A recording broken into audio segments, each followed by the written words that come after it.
Hi, Judy. How are you? I can't hear you. Let me see. Oh,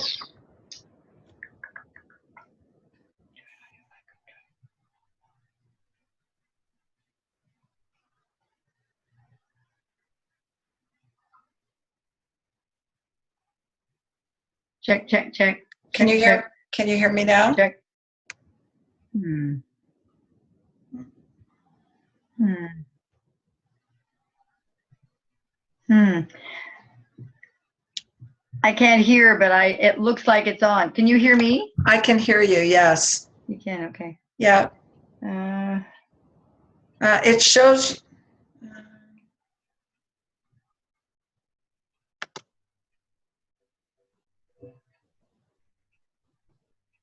Oh, crap.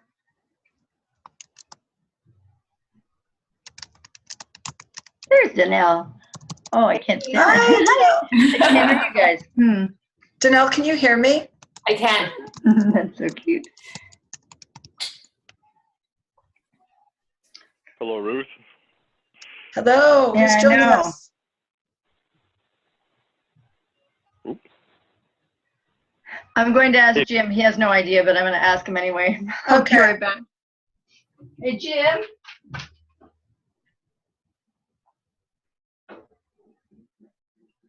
I can't get my volume to work on my chat that I'm doing on the video conference. Is there any way you can... Who's doing it? That's that young vegan, Megan. Right. So it looks like the volume's on.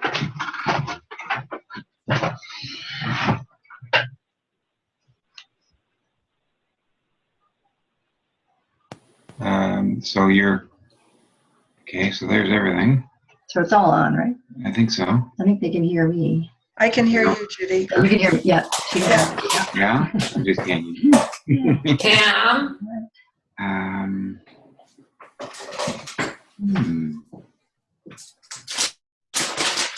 I don't know. Danelle. Computer audio connected. Yeah. Test mic and speaker. We're just going to hit the test. I did it before. Okay, so we can see that. Test the speaker. We're not seeing that. Why not? It says test speaker. Yeah. Hi, Sarah. How are you? Thanks for joining us. Yep.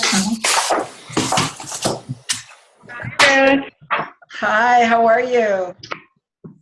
How are you? Great. Oh, you know what? It shows that there's audio coming out. Yeah, I know. It shows that Judy. Oh, Judy Right. can't hear me. But it's not coming out of there.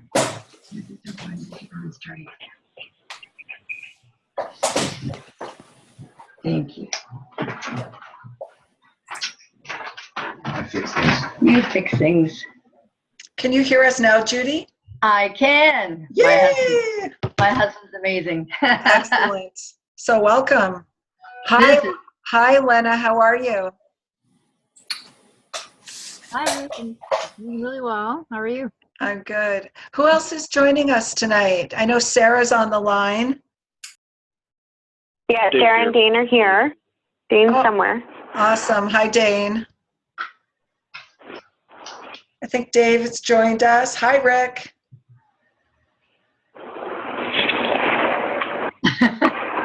Okay, guys, I am going to ask you to go ahead and mute your speakers so we can get right into the training. So there should be a little mute button that you see on the bottom left corner of your screen. If you can mute your speakers, that would be wonderful.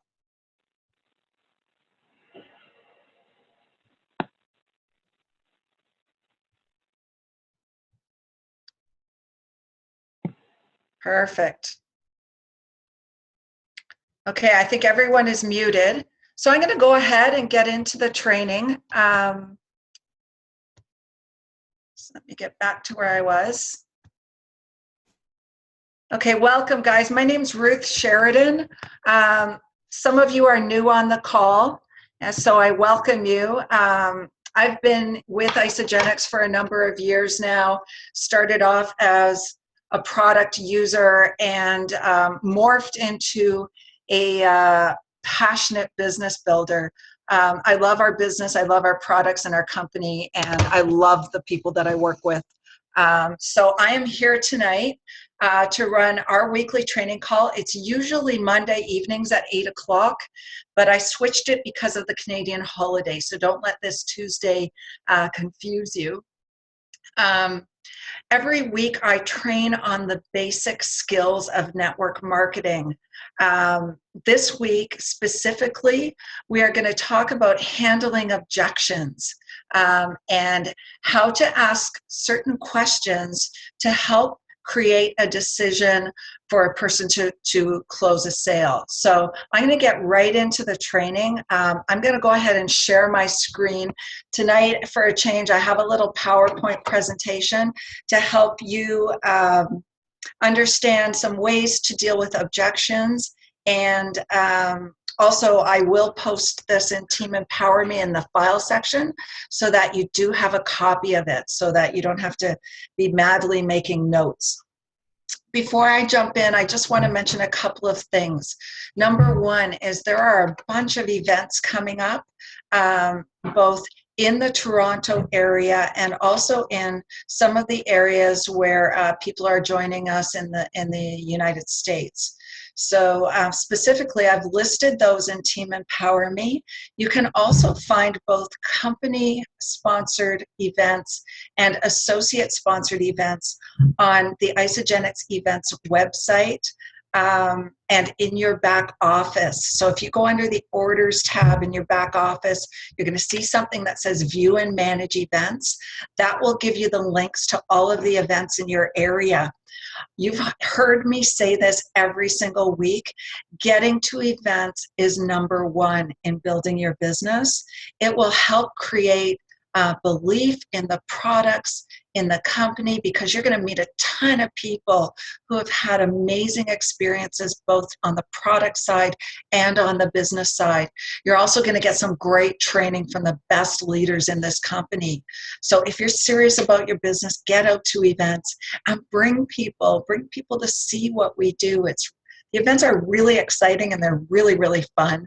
And they're the best way to inspire people to, give Isagenix a try. So take a look at the events that are coming up. Get yourself out to them. Just a really quick note, I mentioned this before. Celebration is sold out, but we do have tickets. So if you're sitting on the fence, absolutely let me know and we'll get you set up with tickets and connected in with the team. I'm just going to go ahead and somebody who isn't muted now. There we go. Perfect. Okay, guys, so I'm going to hop into the training. We're going to spend about half an hour tonight and then really try and stay on time. So I'm going to go here and share my screen. I can remember how to do it.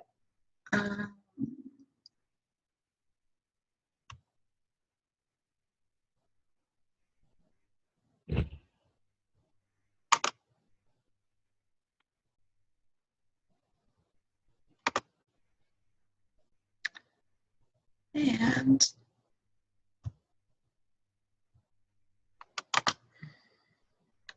okay, here we are. I put this little PowerPoint together tonight, so it's not very fancy, but it should do the trick. So tonight we're going to talk about handling objections. And, you're going to find as you're talking to people and sharing your Isagenix story and your Isagenix vision that you're going to encounter some objections. And many of them you're going to hear over and over again. I'm just going to try and make this full screen here.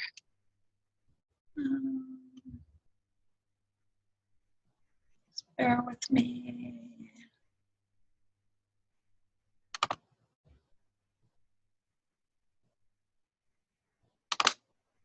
There we go.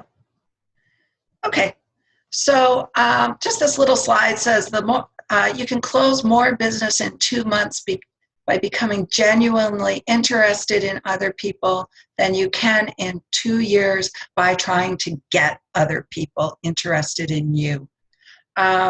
Often I hear people saying, I'm going to go out and get someone. Well, it's really not about that. It's more about connecting with people and really understanding where they're coming from, having a genuine interest in what's going on in their lives, whether it's, health concerns or wealth concerns. Maybe somebody's lost a job, or, they're struggling to make ends meet, or they just want to do something different. And it's more about developing rapport and really understanding where people are at, as opposed to going out and getting someone. So when you shift your mindset a little bit about that, it's a whole lot more fun, first of all, to really connect with someone. And second of all, you'll have a lot more success because you'll really develop a relationship that way. So there's 5 main objections we hear in our business over and over and over again. And these are the main ones that you're going to encounter. And tonight I'm just going to give you some real easy tools to start practicing and learning how to effectively deal with these objections. And keep in mind, some of these things are my words and you're going to make them your own. But sometimes when you borrow someone else's words in the beginning, it really makes it a whole lot easier to get going. So the 5 main objections are cost, time, got to check with my spouse, is it a pyramid or multi-level marketing, and I need to think about it. So first one, in general, I want to say objections are really a buying signal. I think somebody just hopped on the call. If you could mute your phone or your microphone, that would be great. So objections are just a buying signal. They're good. Don't take it personally. People just have questions and they want to ask them. And everybody, when they're being approached by someone, they're going to feel some resistance. I want you to think about how it is when you pick up a phone and maybe there's a telemarketer on the other side. What do you feel in your body? You feel a little bit of resistance, and then you're automatically thinking about, what kind of excuse or objection you can do to let this person go. Well, other people may be feeling that same way when you're talking to them. So just be totally relaxed, be in your body, be yourself, and, just talk to people. So you don't want to react, you want to respond and answer the questions. So in answering the questions, first you really have to ask questions to determine what they mean by their objections. Not just by what they're saying, but what is really meant. Never interrupt them or assume you know what they're going to say next or finish their sentences. Let them finish. Really listen and ask questions about why they're feeling that way. So then you're going to be able to better respond. Never argue or make an objection seem stupid, because no objection is stupid. People may just not have the information that they need to create, the decision. So no question is stupid, no objection is stupid. So I want to jump right into this. In dealing with objections, the first thing is listening. Most people lose their opportunity to really respond well because they don't hear the objection. They get caught up in sort of the emotional pressure of, what am I going to say? What's the next thing I'm going to say? That they don't really hear what's being said. So really listen and try and relax. If you have to take a big, deep breath to relax in your body, then do it so you can listen. Then you want to clarify. So make sure that you really understand what the person's objective is. So you can say, just so I understand what you're saying is, it costs too much, or your spouse may object, or you really want to understand. You also want to isolate their objection by asking questions, but is there anything else besides this that would stop you from getting started? Or if you had the money now, would you get started? So you're trying to isolate the objection to one. And when you do that, then multiple objections generally don't come up. Next thing, build rapport. So we're going to go through some examples shortly of using something that I really love, and it's really easy to use when you get started. It's called the feel, felt, and found sentences, and I'm going to show you how to use those in a minute. But just really generally, you're going to say, I know how you feel, I felt the same way, and here's what I found. And we're going to integrate that into some examples in a second. Ask people if it makes sense to them, after you answer their objection, to make sure they have a clear understanding of what you're saying. Remember, you're just having a good old conversation with someone. There's no magic in it. And lastly, remember that this is the sorting business. You're not out to get people. You're sorting through people to find out who is qualified to join your business, and who is ready to, make a change in their body. And not everybody is. So the questions that you ask and the objections that you answer are really just qualifications to see if someone is ready to join you. And just remember that there's going to be a ton of people that say no. And even if you address the objections perfectly, they may say no. And there is no mistake you can make. You didn't do it wrong, or you didn't handle it wrong. A lot of it is practice, and the more that you do, the better you're going to get. So, just on that note, get out there and practice and do your thing, and you're going to get better at it and more comfortable with it. So just remember, what's important is really connecting with people. 7% of the time is through your spoken word. So back to, there is no wrong thing really you can say, because only 7% of it is what you are saying. 38% is how you say it. Do you say it with passion, excitement, or just kind of like nervous or bored, or not really committed to what you're saying? 55% is through your energy. So, back to when I was talking about coming to events, when you believe and are so passionate about what you're doing and your vision for yourself, then that's going to come through when you talk to others. So energy is absolutely huge. Sorry, guys, I just have a call coming in that I muted. Okay, so let's get into the specifics. Costs. Okay, how many of you have heard that? I have no money, or it costs too much. I don't have the money right now. I don't have a credit card. My credit card's maxed out. I have no money in the bank. There's nothing left in the piggy bank. I've heard it all. So how do we deal with that cost objection effectively? Ways to handle. One of the easiest ways when you first start out, and I still use this way very, very frequently, is I'll ask people, how much do you spend on 2 meals a day? What do you spend for breakfast? What do you spend on your lunch? Do you go out for lunch during the week when you're at work? Do you go out for coffees? Do you go to Starbucks? Do you buy lattes? And you get people to start adding all of this up in the day. And generally, what I've found on average is people are spending between $10 and $25 in a day on 2 meals and, trips to a drive-through or Starbucks. And that fits really beautifully in the 2 main packs that we offer, being the President's Pack, which is between $20 and $25 a day, and the 30-day system, which is between, sort of $10 and $13 a day, depending on the exchange rate. So if you're in Canada, sorry.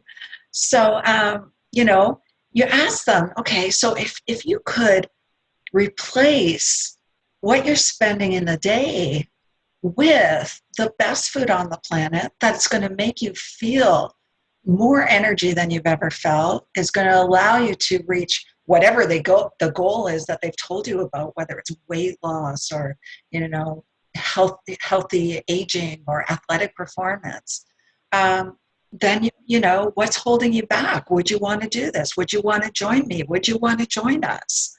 And when you show it that it's a replacement of cost, then people can visualize that much more easily and generally will come around to getting over their cost objection. The other thing I really like is, which I often use as well, and this was by our great leader, Susan Sly. I heard this at an event, was she'll say, what's holding you back? Either it's free or it's free.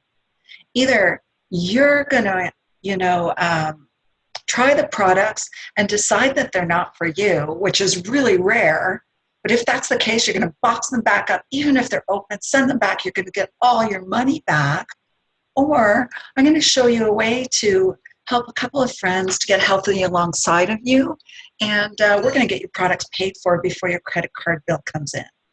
And that's a really beautiful way to show people how to start sharing the products.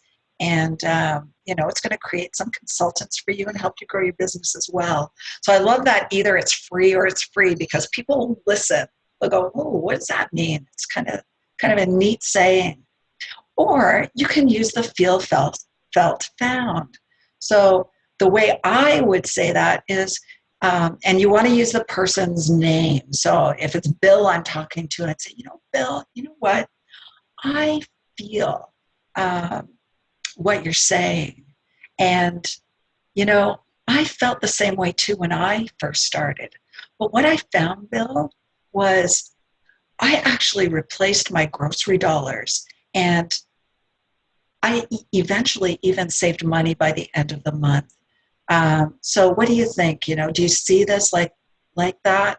So you can use feel, felt, found to identify with the person and make a connection and handle the objection that way. So that's the cost objection. The second one is time. Okay, I get that a lot when I'm prospecting for business. I don't have time.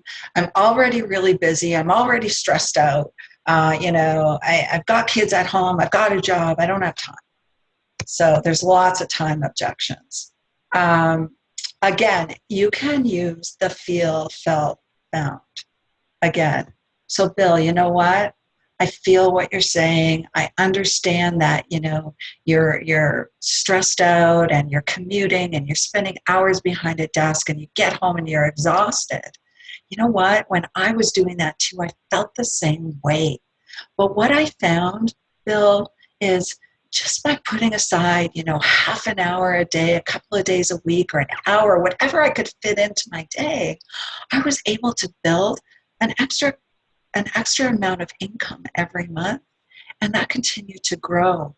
And eventually, Bill, you know what? That's going to give me time freedom. And in our company, it's given so many people time freedom. So, I'm just asking you to take a look at this, not to get started right away, but take a look at our opportunity and see if you see the same thing that is, I saw and was happening to me. So that feel, felt, found scenario works again in the time objection.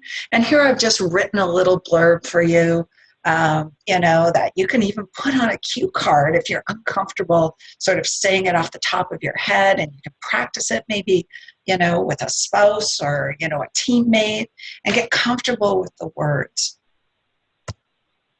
Then this one I love. This is my favorite. I used to get this all the time. Is that a pyramid? Is that one of those pyramid schemes?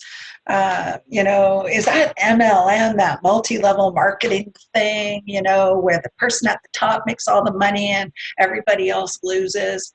Do you know what? I don't get that question anymore, ever. And it all comes down to that last point I said, 55% is your energy. And I am just so passionate about this business model that people don't challenge me anymore. It's the energy you emit. And often when you think about an objection and you go into conversation thinking about objection, what's going to show up? That objection. So get comfortable with the business model. And again, the best way to do that is to connect in with people, get yourself to events, really understand what we have. And that's going to help you deal with this. But here's a couple of tools to help you. Often often when people, as people come into this and are really scared of that question, I tell them just to say no. Is that a pyramid scheme? No. And often people will they'll just move on, and no explanation required. That was a great response that Mike Delaird, one of our Isagenix millionaires, gave at an event. He just says no. And what a beautiful thing. And he says no with conviction. The other thing you can do is ask, what do you mean by a pyramid? Often people don't know. They've heard these things, out there about direct sales and multi-level marketing, that there's some weird pyramid scheme. And so they don't really understand what they're talking about, but they throw it out there because it's a buzzword. Ask them what they mean by that. And often they don't know. And then you can have a real heart-to-heart conversation about how our business model is absolutely the best business model there is, because there's no limit on our income. There is really no competition. Everybody helps each other because it is in our best interest to help our team members. So, when you really understand this business model, you will be unstoppable. Here are really a couple of blurbs that you can use as you're starting to deal with these objections and getting comfortable with this business model, because many of you are new. What you can say is, you're not the first person that asked that. Or, I too wondered what MLM was. The difference between a pyramid and a real business is this. A pyramid is when there's no product or service sold. And you make money solely from recruiting. That is not Isagenix. We have amazing products that are transforming people's lives. And it is very much a real business. We've won numerous awards, business awards, that are really held in high esteem. So it is absolutely not a pyramid. But again, it comes through in your energy, your conviction, and in the way you posture these responses. I have to ask my spouse. The best way to deal with this question is to ask up front, is there anybody else whose opinion is required to create a decision on whether or not you get started? And if they say no, they will never, ever ask this question or use it as an objection. So I always ask up front if I sense that, there's going to be this objection, and it works. I remember when someone was prospecting me on something, this is the first question they asked me. And before I was really in network marketing, I wondered why they asked that. And certainly it didn't allow me to use that as an objection. So again, ask up front if anyone else's opinion is required to create a decision. And if the answer is yes, then ask them when's a convenient time to get them on the phone or present, so that they can help you create a decision and understand what you're going to be doing.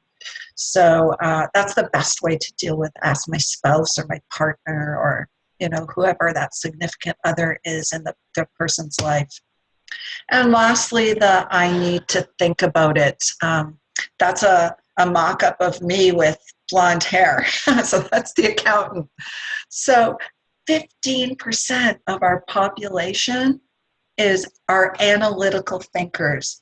They're, the accountants, the actuaries, the really analytical people who really do need to think about it, and they need to do their research, and they need to run the numbers and all of this stuff, work it into their budget, all of these things. And that's okay. Just recognize who they are.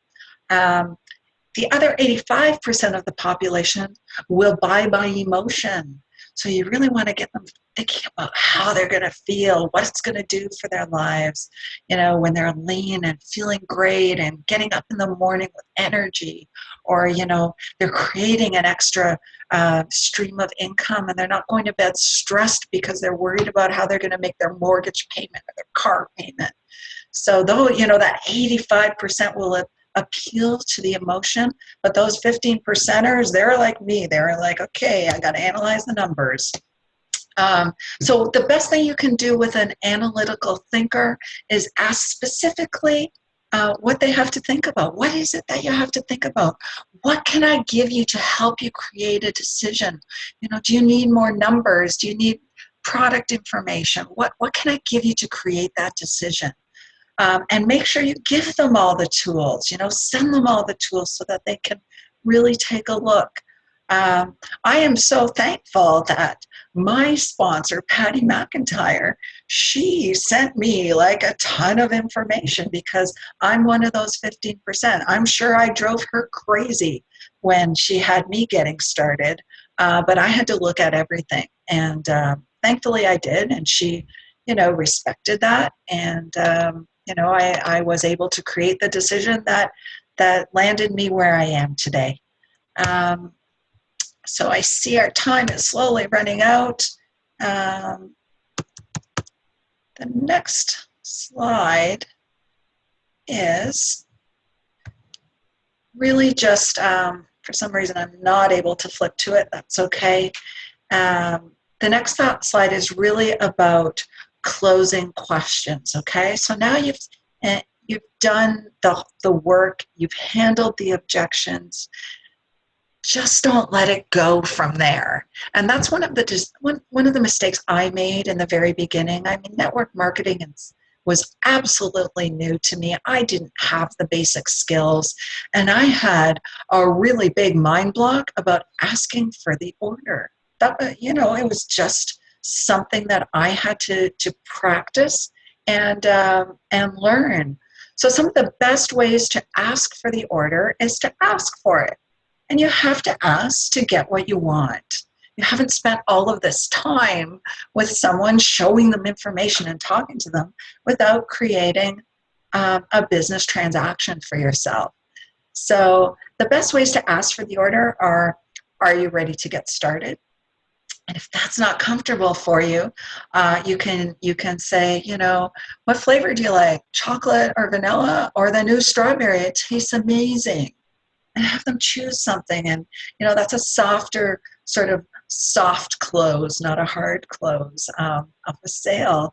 Or you can ask them, are your billing address and shipping address the same? Or would you like to put it on a Visa or a MasterCard? That's a little tough if you have some anxiety about asking for the order. So some of the softer ones may be more your style in the beginning. But those are some of the ways that you can help people create a decision. What I found is in my, career in network marketing, and it really hasn't been that long, but what I found is a lot of people have a hard time coming to a decision. So you want to help them along by, creating some soft closing questions to see if they're ready to create a decision. So at that, what I'd like to do is stop sharing my screen. I will post this on Team Empower Me and kind of open it up for questions if you have any questions. I'm going to go ahead and unmute everyone. And if you have questions, let me know. Mm-hmm. So who has a question? Was that Jen? Mm-hmm. Go ahead.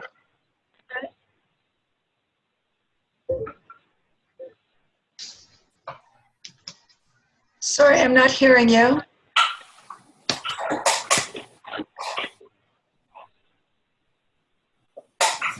If you like, you can chat and type your question.